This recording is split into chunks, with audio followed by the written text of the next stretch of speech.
There we go. Hello, good evening, Facebook family and friends, and welcome to the Doris Hall James Indie Show. The Indie Show provides a platform to showcase artists in the musical industry, and we take a musical journey with them.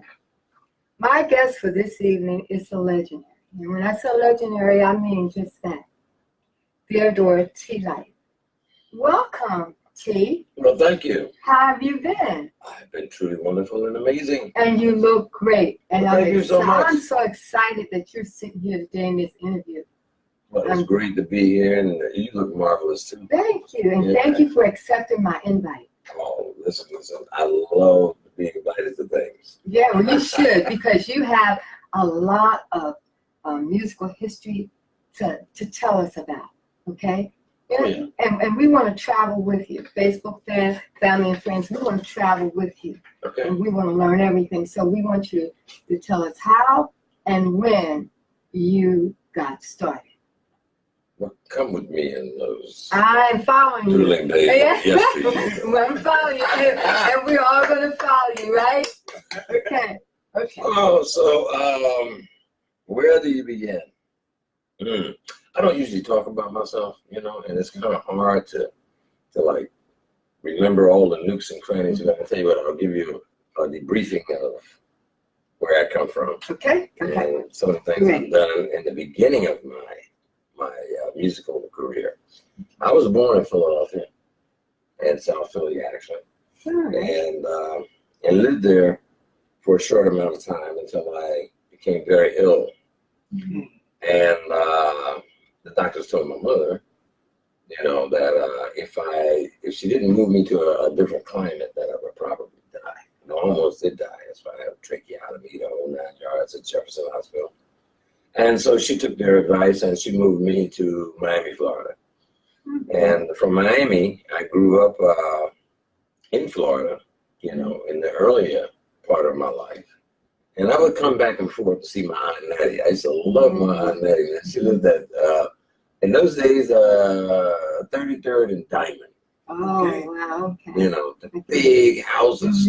Oh, it was fun. I just loved to come up there and visit her. And she was really a lot of fun, Okay. And at that particular time, I was going to school, and I was going to Catholic school actually, and I picked up clarinet. I was playing woodwinds, and so I, woodwinds, clarinet and oboe, things like that. And I loved it, I love woodwinds. But I really wanted to be a drummer. Oh, okay. Yeah. I wanted to be a drummer. My mom said, "Oh no, that ain't gonna happen." I think she didn't want the noise in the house. I know it was a lot. So, she said, "I want you to play something. I want you to play a melodic instrument." And to her, drums were noise. But I found out later that drums are melodic. But that's another story. But anyway, I had a cousin in mind. His name was Billy Lewis. And Billy played calypso on Miami Beach. He was a little older than me. Okay. And so he knew the ropes, So every weekend, they would grab the timbales, the kuma drum, the limbo stick, all right, with the fire and all of that stuff, and the guitar and the bass, and when it was upright bass, used to be a tub, made a neck for it. Honest to God, man, it would be in a G string, a G bass string that goes on a real bass, and put a hole in the tub, make the neck, and had a boom, boom, boom, boom, boom. All right. We always make a way. And we played calypso on Miami Beach. Now, you got to keep in mind, I played clarinet, which didn't fit well in a calypso band. I'm going to tell you right now.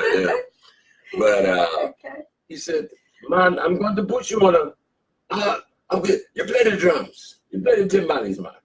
I said, "I can't play no timbales." He said, "Just act like it." Because he could play timbales, but he was like, he was so good. I mean, he was really, really good rhythmically. He was what's his name, who's in Santana? What's her name? I can't think of her name right now. Mm-hmm. But anyway, he was good like that. And so I said, well, hey, he wants me to play, so I'm going to try to play like him. And eventually, what happened was I became really, really good. All right. Yeah, at timbales. And then we would alternate, and I'd play congas, play timbales, and, you know, the whole 9 yards. But he also played guitar. He played guitar. I didn't play guitar. Okay. And so we did that for a while, and we became really good at it. So now, instead of just the weekends, we would go down at nighttime on Miami Beach, which was Millionaires Row at the time. They now call it South Beach. Oh, okay. But then it was Millionaires Row. And there was nothing but millionaires down there then. So the Fontainebleau Hotel, one of the places that we played, and we would play the pool area, not the actual, you know, hotel, but the pool area. They would allow us to walk the beach, and we stopped and can we play, and then everybody would come out, and at nighttime, everybody wanted to do the limbo and the whole 9 yards, and it was a lot of fun. So that's primarily where I come from. I learned how to play. He taught me how to play guitar. Well, he put the guitar in my hands, you know, showed me a couple chords, and I gravitated towards guitar. And that was the beginning. Actually, I wasn't even 12 years old yet. Oh, wow. Yeah, by the time I reached 12, I was making a lot of money per day. Just from people putting money in the buckets. We would walk from Millionaires Row all the way down to Sunny Island, which is now called Aventura, on Miami Beach. You know, so, you know, that was the beginning of my professional career. And it's really ironic that that I would sit here today and do this particular interview with you, and Aretha died today. Yeah. And the very second recording artist that I ever saw record was Aretha Franklin. And that was at a studio that they built in Miami called Criteria. The first major, or anybody I ever saw in a studio, was Brooke Benton. You remember Brooke Benton? Yeah, I remember Brooke Benton. It's just a minute. Yeah. You know, so my mother loved Brooke Benton, so I had an honor and a pleasure of meeting him. And I didn't meet Aretha, but I did see her record. I don't think she even knew I was there. Yeah. But I was there because my cousin knew a lot of the people that were associated with one of the guys down there that was a major producer down there. People like Sam and Dave, and I think his name was Steve Alamo, something like that. But my cousin was really into, because he was older than me, and I didn't know that much about the business then. And that's pretty much how I got started. And I was a professional at 12, because anytime you get paid for something that you're doing on that level, that's when you're a professional. Well, that's really great. Now, when did you get back to Philly? Well, I came back to Philly. I was coming back and forth all the time. You know, like during the summer, I would come up and visit my aunt. And by this time, she moved from 33rd Street to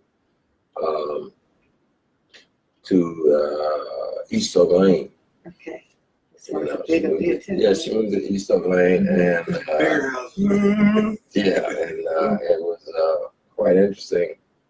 I told my mom I wanted to move up north, you know, and to pursue my music, and she said, okay, you know. My mother and father were very supportive of me in my music, and neither one of them were singers or anything like that, you know. My dad was really supportive. Good guy, man. Good guy. He used to take us all in his car with that big tub. With that big tub, man. And he put everything in the trunk, of course. Now, he had real cars then. You know, the trunk was like that big, you know. But we'd all get in there, and he'd take us from pool to pool. You know, you had to drive, have a car, you know. And you get to walking up that sand, man. It gets to be like, whew, that's a bit, you know. So he would drive us up to the next section of hotels and stuff like that, you know. But he was very supportive. So, but I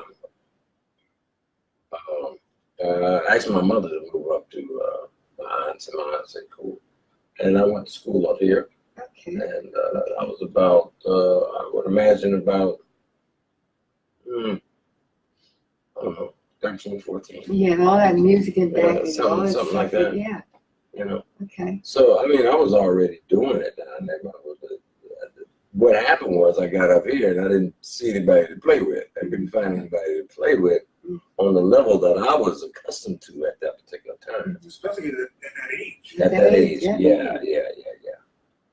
So I put together a group. Put together in the neighborhood, you know, just neighborhood guys. You know, one guy had a guitar and then another guy had a bass, and I had my guitars, of course, and then we needed a drummer. So and all of those guys were right there. Right there in the neighborhood. Talented, so talented. And we put together a group called the High Tops. Okay. And one day there was a knock at the back door. You have to cut them. Well, you know, not that he had to, but the guy that owned the house was not to be played with. So, no, we were playing in the basement, and I got the door opened up, and this guy came in, and he introduced himself, you know, and said he was looking for some guys to go on the road and do some things with him, you know. Oh. So, really? And what's the name of your group? He said, the Butlers. Not a real rock and roll name, you know, but okay, so what do you do? You know, and so he told us, you know, the whole 9 yards. So that was the beginning. Oh, that guy turned out to be Frankie Beverly. Oh, God. And Frankie lives about 5 blocks away. Yeah. You know. Yeah. Now this, I lived in East Oak Lane. He lived in West Oak Lane. So that was the name of that song. So the guy that had the house with all the music, you know, the dad and stuff, that was West Oak Lane. So Frank came over, he heard us playing, and the next thing you know, a few months later, we were the Butlers. And but Frank had another group called the Butlers. Frank had been around for a while. Frank had did a couple of records, you know, with his old guys, you know, John Finch, who wrote Shane. Thomas Conway, T. Conway, they call him T.C. Conway. It's very strange because Thomas and I were partners, writing partners at Philly International when we signed with Philly International. And John Finch helped write Shane. With There's another guy with him too. Right. And we all remained friends. You know, we all remained friends. And I went on the road with Frankie. He got 3 more singers. McKinley Williams from Haines Street, Mainland Street, and me and Bug. He called him Bug. Bug was my man. You know, we was like this on the road. And he got Ronnie Chase. And that was the singers. The singers. And Walt Riley, Walter Watts, and myself, guitar. So we had 3 pieces with 6 of us. And man, we went on the road, and I tell you, man, we sounded like 15 people up there playing. I know you crazy. Because you know, when you got 3 pieces, you got to play lead, rhythm. Yeah. You got to do it all. So I became what they call a power guitar player. Not more power than lead, because I didn't have time to focus on no lead, no solo. Just play it all. You just have to play it all. We got the horn parts, the rhythm, the piano, you know, whatever it took, you know, to get there and sing too, you know. Your fingers okay? Oh, my fingers are fantastic. Are you kidding? I don't know. I feel like they got 10 ashy men right now. You know? You don't have to play like that anymore. But it'd be fun though. You know, to be able to visit those good old days of yesteryear. You know, that's real playing, man. You know. But at any rate, after we did that trip, we became very powerful in our delivery of our music and what we had to say. You know, then it became Frankie Beverly and the Butlers because of the changes in personnel. And when the 60s, after 66, 67, the music changed. You know, you before you had the James Brown and the Temptations and the Beatles and all of that stuff. But after '67, man, it was like going into some Sly Stone. And, Right. Yeah. Because You you know, heard some things that, you understand where I'm coming from? It started getting like a little spacey, you know. Everybody was doing their thing, running around in bell bottoms, growing their hair long, you know. Sort of like it was a lot more innocent. You know, I think the hardest drug was LSD. You know, everybody was tripping. You know, except for me, I never did any of that. I did inhale, and you know, that kind of thing. And those kind I'm talking about. You gotta. It was just an incredible time in the '60s. You know, it was the beginning of that whole going of the age of Aquarius or whatever it was. You know, and it was He took you to fifth dimension. yeah, fifth dimension. absolutely, you know, and after that we became Raw Soul. Yeah, raw soul. We became raw soul. Mhm. And when we did that and came back to Philly, I mean, we rocked Philly. I mean, everywhere we went, we rocked it. You know, so it was almost inevitable that the group, or one of us, was going to take off and do something that was really great in the industry. It was already there. You know, so that whole sound, that whole magnetic thing was created back in the '60s. So, and it never changed. Frankie never changed it. He never changed He's it. still doing it. He's still doing the same thing. Same And that's a great thing He rocks because it, right? he rocked it and it caught on to people. People caught on to it. And the amazing thing about it is around 1969, that's when I left the group. Around 1969, I was really getting into more of a production head. Yeah. I was really tired of the road because that road, Traveling. especially on that level, was extremely hard. A lot of people don't realize, you know, I hear these kids talking about they're going on a tour, or we got a tour set up, but they're not making no money. You understand? And half of these kids are starving out there. Yeah, Well, we there's saw it. out there as well. We started, but the difference is we had clubs. There were places for us to play. You know, the club owners were paying real money. You know, we worked the whole East Coast. For the whole band, they played. They paid for the whole band. You didn't have to put your bucket out to get no money and all of that stuff. And you certainly didn't play for $100 a night. You know, I mean, I hear that stuff now and I go like, wait a minute. Some of them don't get that. Wait a minute, you got to be kidding me. This is 20 what? It's crazy, Some don't man. get that, yeah. You know, and but it got to the point for me personally. I met my wife, and I fell in love with her.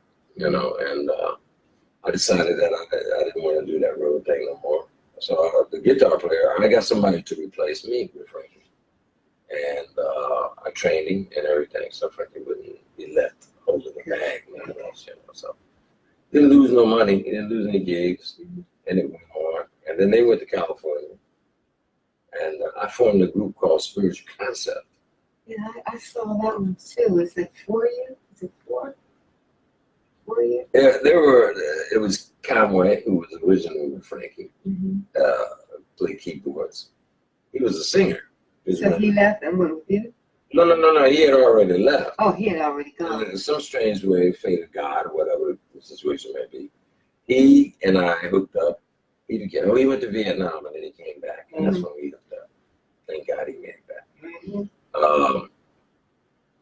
He and I became writing partners. Then we decided to put a band together to cut some of this stuff, and that's how Spiritual Concept was born. And then I met Frankie Snowden from Norristown. Frankie had been on the Ted Mack original amateur hour. Story. He is a tap dancer. Okay. He could tap like crazy. I mean, but nobody knew he could sing his brains off. Unbelievable, just unbelievable talent. And he became the second guitar player. You know, I played. And he can play guitar too. He played guitar too. Okay. And He was the drummer. Oh, great. Unbelievable. Unbelievable. But he had played with Frankie when Frankie needed a drummer. Okay. He had came in and filled in. We would have took him, but he was only 14 years old. That was the end of that song. Mm. So, but he was already polished. 14 years old, man. He was one of the best drummers I've ever heard to this day. Bad boy. He's out in the Midwest right now, but he's getting ready to move to Florida. Anyway, then we got Lance. And Lance, I don't know what happened to Lance. That's another story. But Walt Riley became the bass player. I got a funny story to tell you about that. I got a funny story to tell you. So on guitar, all I could play was blues. I didn't know how to play nothing else. Okay. You give me a major 7 chord or a minor 7 and chords like that, I was like lost. So you know, I could hear it because Motown was doing it all the time. Right. You know, I love Motown. I love the changes they were doing, but I didn't play a chord instrument, so I couldn't play that stuff. But we had to go do this gig up in Haven, Connecticut. And Frankie knew how to play. I only had eyes for you, dear. You know what I'm saying? So Frankie taught me that, and it was like 3 chords. So, but I was the bass player. Oh, you bass player? I was the bass. No, my first thing was the bass. I was bass. I learned I knew how to play guitar, but I was more a bass player than I was a guitar player. I know it's confusing, but anyway. But the guy that was supposed to be playing guitar, something happened. I think he ran away and joined the circus. But anyway, then we got Walt. I forgot how that thing went. But anyway, I had to learn how to play this song 4 hours before we got to New Haven, Connecticut. And we got to New Haven, Connecticut, and we did that song. We must have did it 15 times that night. That's all I knew how to play. I knew how to play nothing else. You know, we faked it. You know, we put some other stuff in there, you know. And I knew how to play a lot of stuff, you know, My Girl, and things like that. But I just couldn't play that song, you know. So we didn't have a lot of material, but you learn how to improvise. We improvised our butts off. And we did really good. We worked the whole week. We got paid a nice salary. And then the owner of the club came up and told us, listen, when you come here, again, go buy some clothes because you guys, you look a little raggedy, you know. And if you want to get the big buck, you got to look like the big buck. Never forget that. Never forget that. You want to get the big buck, you have to invest in yourself. That's true. You know what I'm saying? That's right. That's you true. go up 5 times a night. He said, I want to see 5 different changes. 5 different sets of clothes. You make enough money to do that instead of blowing your money. You know? So we learned that. And the more we changed, the more our monies and the audience grew. Audience grew, and our repertoire was vast. And so those are the guys that get paid. And that's what we did. And and I lost my train of thought, and so many of you asked me to give you a brief synopsis so of tell me now, when you did all that, Right. you left with the spiritual concepts and raw soul, how did you connect? You were one of the writers for Philly International. What was it called? PIR or What were you? Mighty Mighty 3 Music. Yeah, Mighty 3 Music. Mighty That's 3 what I'm Music was the publishing house. The publishing house. Yeah, that was publishing. And you signed with Mighty 3.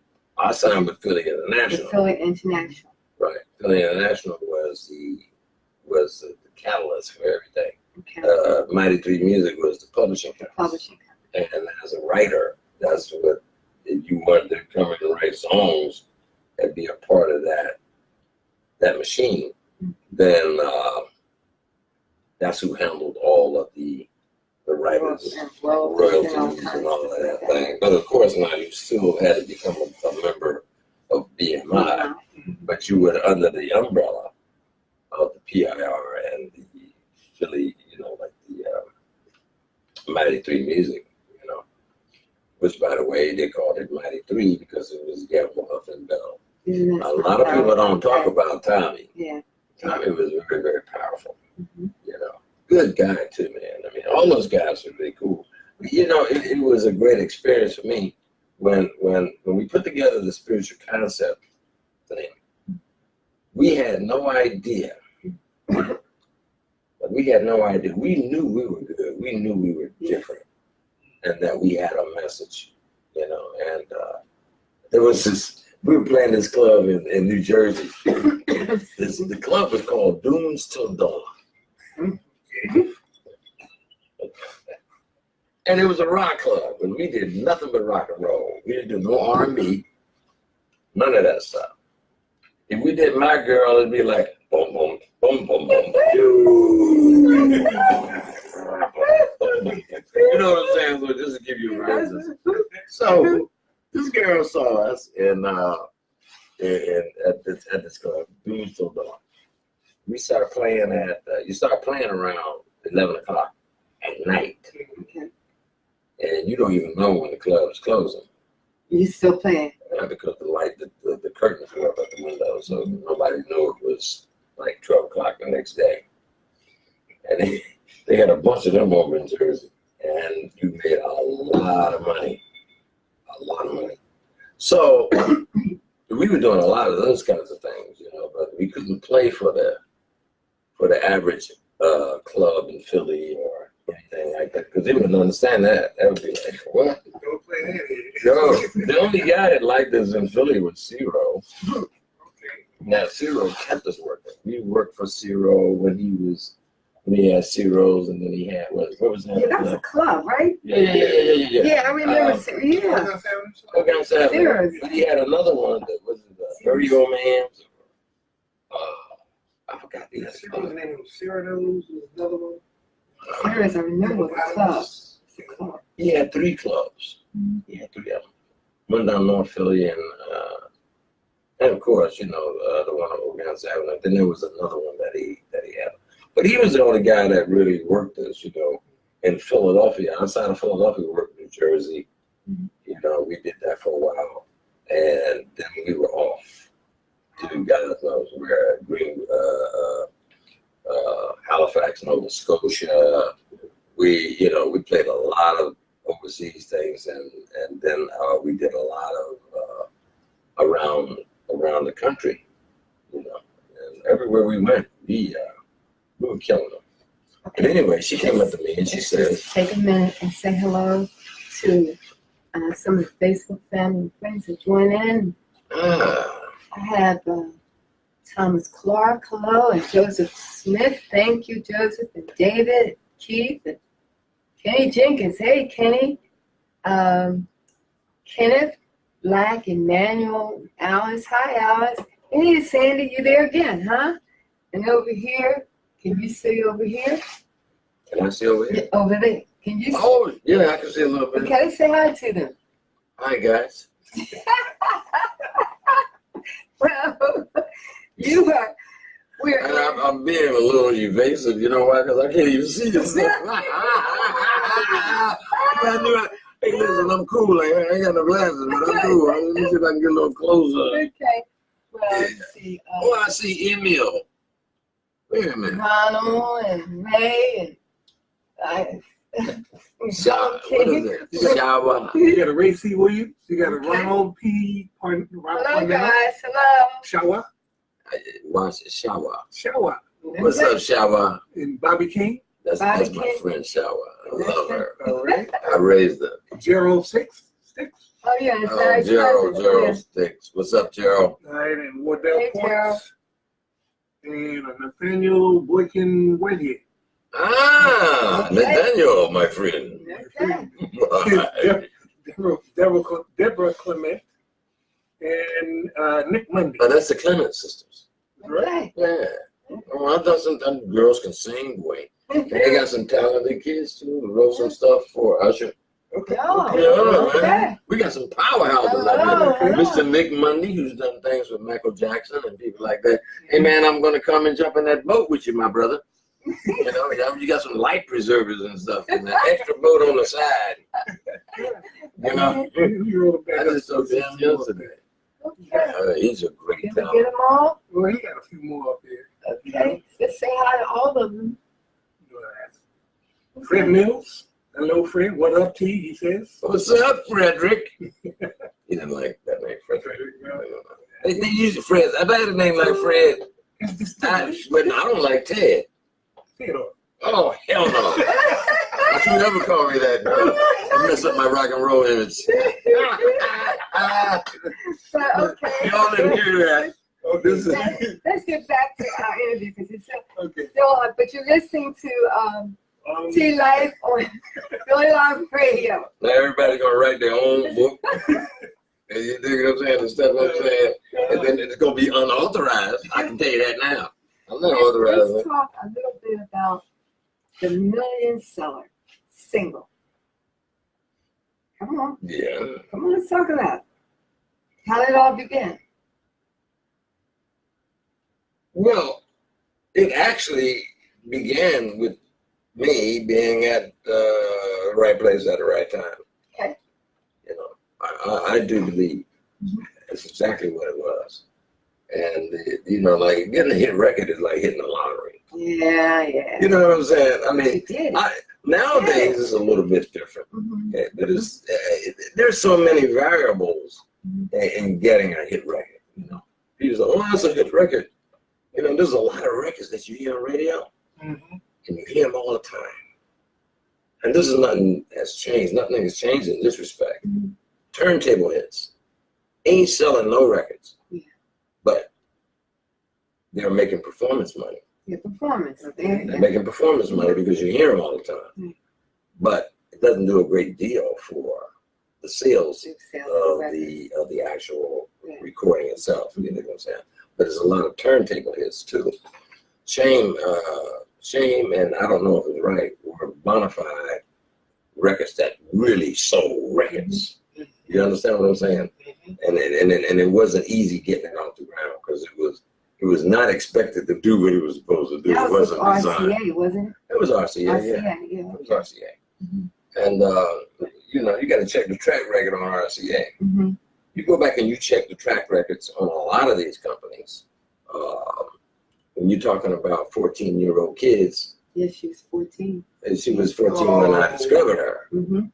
We didn't get the deal until she was around 16. Oh, gosh. We had started getting it, and it didn't happen until she was about 16 years old. She was still a minor. And I started working with her at 14. And And who are we talking about? Let them know who you're talking about. talking about Evelyn Champagne King. Okay. Yeah. But that in itself was a great discovery. Yeah. She's a fantastic student, Mm-hmm. and when I say student, she was a great artist. She had great talent, Mm-hmm. but she had to learn. You know, like we all do. You know, Yeah. and sometimes she listened, and sometimes she didn't.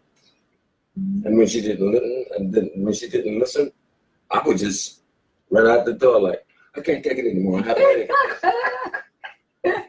Where did champagne come from? Well, I mean, I needed something to go with. Evelyn King does not make it. That was not cool, man. Yes, what I'm saying? Okay. And they used to call her Bubbles. Oh, Okay. Bubbles, Bubbles, you get in here. I said, oh, hell no, can't use that. How about champagne? Okay, champagne. And that's where it came from. Okay. The only problem with that, we almost really got into a rumble with this group called Champagne. Remember that group? There was a group called Champagne. Okay. Yeah. I was going to call it Champagne King. Drop the Evelyn. She was going to be Champagne King. And man, they went off. They went off. The legal was calling. No. You can't do that. The group Champagne. So, all right, so can't copyright a title. I'll use the real name and throw Champagne in the middle. And that's how I had it. That's how I had it. Yeah, just like that. No rocket science, nothing, ooh, you know, nothing mystical. Well, how did it, now, Fish did that song, right? Was it Fish? John and I were writing songs. Okay. wrote songs anyway. John's a great writer, by the way, and a good friend. And that was the last song that they presented. That was not the song that got the deal with RCA. Oh, really? No. Shame was the last song that I recorded for that album. Very last song, because they came in with it at the last minute. Oh, okay. They came in with it at the last minute, and John and I, and we sat back and said, well, how are we going to approach this? And came up with that particular diagram, if you will, that particular body of work that you listen to now, and said, well, hey, let's do it like this. And it came off. And it came off. It really came off. Powerful song. Yeah, powerful song. I remember I used to dance off that song. Dance. And it could just keep playing. And I could just, it was a dancing machine. So I just dance off. And I don't know if it's right. We were right behind it. And we wrote that at my kitchen table, man. We wrote that at the kitchen table. And what do little girls think about? And what do they talk about? And how do they feel about different things in their lives? And that was our approach to writing for Ella Champagne King. It was a concept. It was a process. Yeah. But being at Philly International, you know, I really learned a lot about concepts and putting songs together for people. You know, nowadays, these artists, they'll say, well, you know, I want a beat. What kind of beat you got for me? You know, not what kind of story you got for me. What kind of beat you got for me? What's going to fit me? What's going to fit? Now, I'm going to tell you something. Quiet as it's kept. The way that we were doing it is still being done. All you got to do is go and listen to who's really sitting down at Taylor making them tracks for some of these girls. Yeah. Okay? I'm telling you. And these stories. Those are the people who are winning. Not the ones that say, give me a beat. I need a beat. Can I get a beat? I'll give you a beat. You want a beat, baby? There's no longevity in the beat. There's no longevity in this music, period. Well, isn't it the beat? Isn't it just the rhythm? Wouldn't we say that was our rhythm? Well, if we said beat back in the day, it would be like, what's that beat you just did, man? Yeah. But now a beat is the whole thing. The whole track. Song, It's the track is the song. I like that beat. Okay. Can I get that beat? So you went on and you did that. Now, how about your affiliation, or what did you do with Bunny Siglet? Oh man, Bunny and I, we did a ton of stuff together. I probably did more productions and more work with Bunny Siglet than with anybody else in the company. Great, wasn't he good? Bunny's the best singer I So ever heard in my talented. life, outside of Luther. Luther worked for me for 3 years. Oh, really? He was my background coordinator for all the background vocals I did in New York when I did all the He New York was with sessions. another group. What was it? Change. Changing faces. He was with the group first yeah. before he was with Luther. I mean, before he went on his own. That was Change. What he was talking about. Yeah. But he did some other stuff too. He did a lot of work with. He did work with everybody.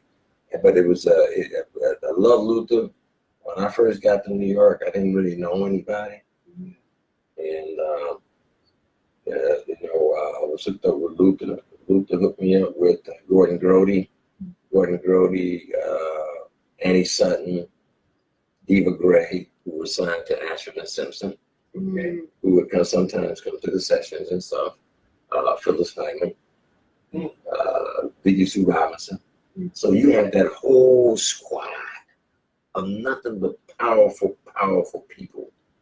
That was my entourage when I was in New York.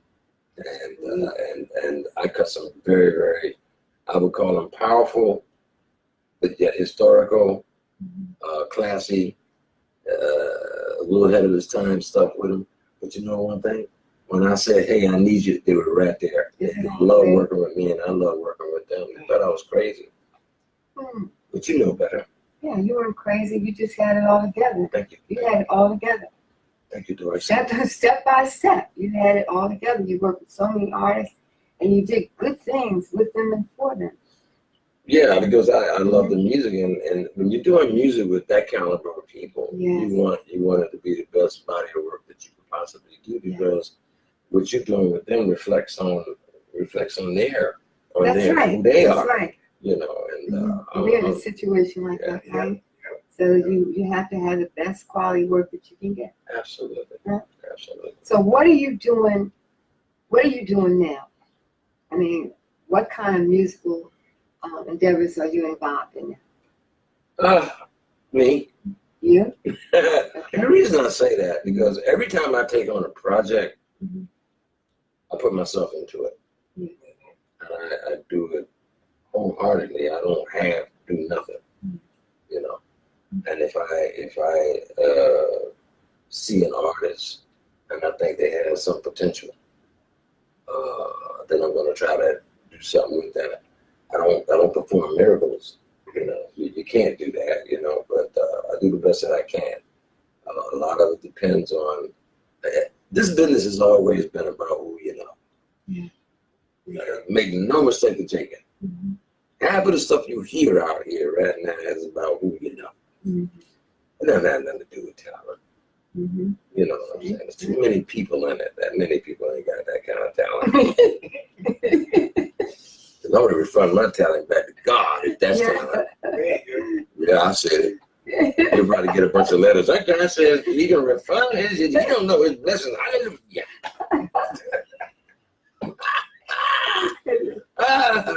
No, but I'm serious though. I mean, you know, a lot depends on who you know, and also it depends on the quality of the person and things of this nature. We can go on and on. That's a different conversation for a different time. Mhm. But I find that when you help people, I know this sounds derogatory, but the more you help people, the more they hate you.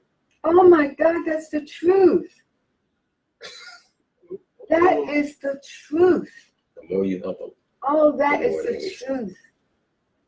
And thank you, because I thought that I only felt that way. No.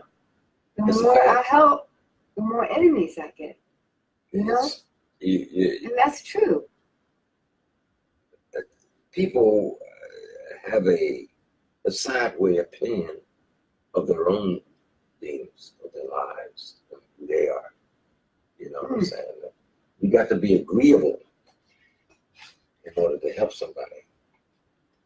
But I'm helping you. That don't mean I agree with what you're doing. Yeah. Mhm. Hey, that knife you got in my side there. I mean, can you take it out, please? I don't agree with that. I'm helping you. But a lot of it comes from self-hate. And I think that we're experiencing that in the world today, especially in our communities. You know, it's kind of deep, but that's another story for a different time.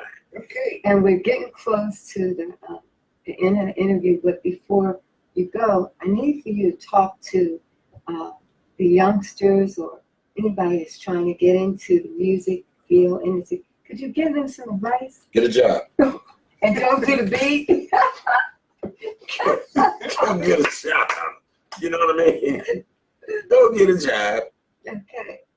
Get an education. Okay. You know, learn some of these 50-cent words that I be saying. Because I don't have a clue. Then maybe you can come back and tell me what I said. But you know, this is I got to when I went to school, and I love music. I love music, man. Yeah. But I had to get my education. See, I couldn't just put it all off of music, Yeah. you know, and think that I was going to get away with it. Mama wasn't having that. Right. No. My mom was a maid on Miami Beach. Mhm. Mm-hmm. I did not go hungry for nothing. Mm-hmm. I wasn't born with a silver spoon in my mouth. You dig what I'm saying? My dad had a nice little job. I came from a very modest family. Okay. You know what I'm saying? But I knew who I wanted to be when I was about 9 years old. I knew that I could go and make that money. Hard work, but I love what I did. When you love what you're doing, it ain't work. Oh, right, yes, yes. It ain't work. That's how I feel too. Yeah. You know, and you gotta give you a talent to do something like that. That's a blessing, man. That is a real blessing. You know, sometimes it can, you know, it hasn't been all peaches and cream for me in my career. I've had my highs and I've had my lows, you know, and then you have to persevere. You have to believe. But if you believe in something higher than yourself, you're going to have to do that. Okay. You're going to have to do that because, man, you turn around and those people that you help, they hating on you. So, and I've helped a lot of people. There's a lot of people. I gave some people careers. And I'm not bragging about that because somebody gave me a shot. And they gave you a chance. They gave me a chance. Kenny Gamble, Leon Huff, Tommy Bell. Nobody twisted my arm or put chains on me to make me be there. I wanted to be there. They invited me into their house. And I respect that to this day. Okay. You know, and those are the kind of things that, those are blessings, you know, because that little girl that saw us playing down there in Summers Point, New Jersey, went back and told her boss about us. Now you got to keep in mind, see, I'm the kind of guy like this. I had booked my own studio time. I booked my own studio time at Signal, and I was in there recording. She came, she went and told Kenny and Huff about us, and Kenny and Huff came over to the studio to see who she was talking about. And that's how that whole thing started. It was a great relationship. I learned a lot, you know, because you got to understand, I wasn't really making records at that time. I learned how to make records. Well, I learned a lot just talking. You didn't. Oh, definitely. And I'm sure our friends out here on Facebook, I'm sure they learned a lot. And I mean, your story is so exciting. I mean, you've done so much stuff and been so many places and worked with so many people that it's amazing. And we're hoping that you find, you know, I'm hoping that you find another artist, a talented artist, or whatever, that come across your table that you say, hey, I'm going to do this, you know. And once again, you're going to help, okay? Because I want to hear some more music coming from T-Life, okay? Oh. I want to hear this, and I'm sure our family, our Facebook family, and all these people, they want to hear some more. That's right. So, right? Right. We got the Yeah. platform to So, and when your tunes come out, we got Philly Live Radio, Okay. and we can play it on Philly Live Radio. Well, you know, I appreciate that. Yeah. And I'm going to make sure that I give you more music. I got a ton of music. This is what I do. Yeah. You know, people say, gee, what are you doing with it? What does it look like I'm doing? What does it look like I'm doing to you? I'm chilling. Okay, well, Facebook family and friends, we want to thank you for tuning in today with us as we went down the musical journey with T-Life. She made me. It was fantastic. And he has so much more to tell us. So one of these days, we're going to bring him back, and he's going to pick up. And this time when he comes back, he's going to have some new material for us. So thank you for joining in. And please, let's stay connected. Because next week, we have Kenny Murphy coming in. And we have a list of artists. If you go to my website, simplymusicstudio.com, you go into the indie, then you will see all the people that's coming up, upcoming stars that's coming in for the interview. Yes, we have Ursula coming in. I think it's the 24th of August. Oh, So please stay tuned. Okay. That's my girl. Yeah. She's going to tell you hello. Oh, this is, Yeah. oh, wow, that's cool, man. But I got to say this. Yeah. Doris's husband, Fat Larry, I was doing a song on a group that I just had signed with, I think it was Mercury Records. Okay. And all the new sounds were coming in, you know what I'm saying? Like the drum machines and all of that. I didn't know how to work none of that stuff. So I just went and bought the stuff. I bought the the synthesizer and stuff like that. And I called Larry. I said, Larry, I need you to get to the studio. And he came in and nailed it. It was crazy. And I did one session with your husband. He was really, really great. And Funky, too. I know he's Funky. He loved his music. Yeah. It was cool, man. Well, thank you for that. Thank you so much for having me. And good luck on the show. Okay. And y'all tune into this show. Okay. Every chance you get. You know, this girl got it going on. I love her. Okay, love you too. Yeah, man. Thank you, guys. Okay. Beautiful. All right. And ladies and gentlemen, we are out. Bingo.